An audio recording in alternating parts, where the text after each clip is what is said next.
Nanti bikin agenda saat Ramadan ya, supaya nggak pusing nanti kalau masuk hari pertama apa yang dikerjakan, hari kedua apa yang dikerjakan, subuh apa, siang apa, sore apa.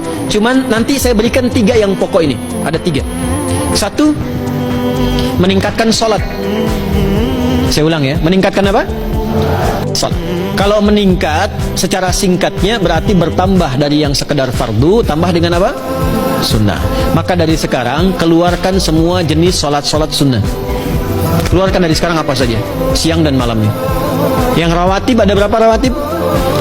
Rawatib 12. Ya, rawatib itu yang melekat dengan sholat fardu dan menentukan untuk memperbaiki sholat fardu, menambah. Jadi kalau kurang khusyuk ditambah dengan sunnahnya disebut rawatib.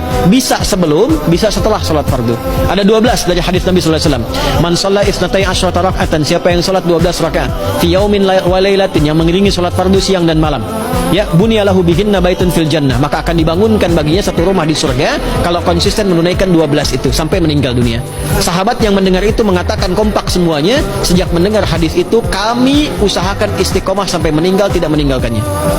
12 itu 2 sebelum subuh, cepat. 4 sebelum zuhur, 2 setelah zuhur, 2 setelah maghrib, 2 setelah isya. 2 rakaat sebelum subuh, 4 rakaat sebelum zuhur. Kalau nggak bisa 4 rakaat karena terbatas waktunya, boleh 2 rakaat khusus untuk sebelum zuhur. Kalau nggak bisa 4, boleh berapa? 2. Dalilnya hadis Ibnu Umar radhiyallahu taala anhuma. Kata beliau, hafidtu asyra rakaatin, saya hafal 10 rakaat dari Nabi sallallahu alaihi wasallam salat sunnah. Maka menyebutkan sebelum zuhur 2 rakaat. Baik, jadi 12 ya. 2 sebelum subuh, 4 sebelum zuhur, 2 setelah zuhur, 2 setelah maghrib, 2 setelah isya. Ini yang disebut dengan rawatib. Jamak dari kata ratib. Di luar ini mutlak. Mutlak ini ada yang berdampingan dengan salat fardu, ada yang terpisah. Contoh yang berdampingan, 4 rakaat sebelum asar. 4 rakaat ini bukan disebut rawatib, tapi salat mutlak.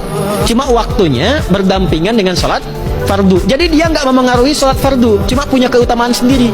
Apa keutamaannya? Hadis Ibnu Umar radhiyallahu taala anhuma, ketika beliau menyampaikan qala Nabi sallallahu alaihi wasallam rahimallahu ra'an shalla qabla al-asri arba'an.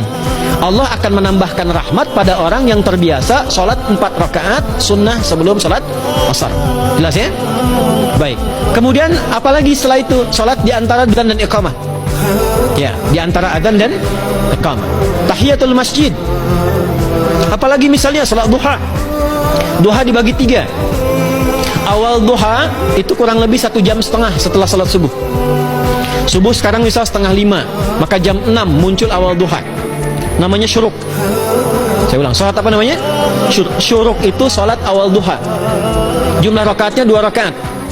Man sallal ghadata fil jama'ati thumma yaqudu yadhkurullaha subhanahu wa ta'ala fa yusalli rak'ataini fakana alaihi ka ajri umratin wa hajjin, ya ka ajri ummatin wa hajjin tamatan. Siapa yang salat subuh 2 rakaat dengan berjamaah, ya, dan umumnya kalau berjamaah bisa ke masjid di masjid. Kalau tak mampu ke masjid, tunaikan di rumahnya. Setelah itu tidak beranjak dulu, dia duduk untuk berzikir kepada Allah. Zikir itu bisa baca Quran. Quran surah 15 ayat 9 itu Quran disebut dengan zikir. Quran surah 54 ayat 17, 22, 32, 40 itu Quran disebut dengan zikir. Bisa baca Quran, bisa berdoa. Doa disebut dengan zikir. Quran surah ke-7 ayat 205. Ya.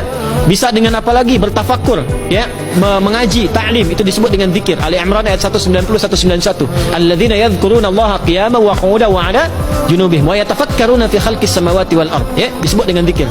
Bisa bertasbih. Zikir pagi petang, kalimat-kalimat thayyibah ada itu di Quran surah ke-4 ayat 103. Jadi habis salat subuh zikir dulu. Doa dulu, zikir dulu, belajar dulu, tafsir dulu. Setelah itu muncul syuruk. Perjalanannya disebut isyraq, melewati masyrik, 1 tombak bayangan, dia sholat 2 rakaat, itu pahala sholatnya senilai haji dan umrah. Sempurna. Bukan sudah haji, bukan. Mau kemana? Ibu mau haji dulu? Tidak. Ya, hajinya nanti bulan Dzulhijjah. Tapi senilai haji dan umrah itu 2 rakaat. Awal duha disebut apa? Syuruk. Pertengahan duha sekitar jam 9 jam 10. Jumlahnya 2 sampai 4 rakaat. Ya, 2 sampai 4 rakaat. Apa fungsinya? 1, mengganti seluruh zikir yang ada dalam tubuh kita. Mata berzikir, telinga berzikir, lisan berzikir, bisa diganti dengan 2 rakaat duha. Itu waktunya pertengahan duha. Kurang lebih dari jam 8, 9, 10 lah, kurang lebih 3 jam itu, ya. Yang kedua, bisa menghambat atau menghentikan, menahan satu musibah umum. Misal ada kebanjiran nih atau macet nih. Orang-orang kena macet. Bapak yang biasa sholat duha pertengahan itu tiba-tiba ditolong oleh Allah, dibebaskan. Tiba-tiba ada orang datang, Pak lewat sini di sana macet. Atau dibimbing ada kontraflow. Itu manfaatnya duha tuh. Yang pertengahan. Yang terakhir adalah akhir duha. Sekitar jam 10 sampai jam 11 menjelang ke zuhur. Ya, akhir duha itu jumlahnya dari 2 bisa 4 sampai 8 rakaat.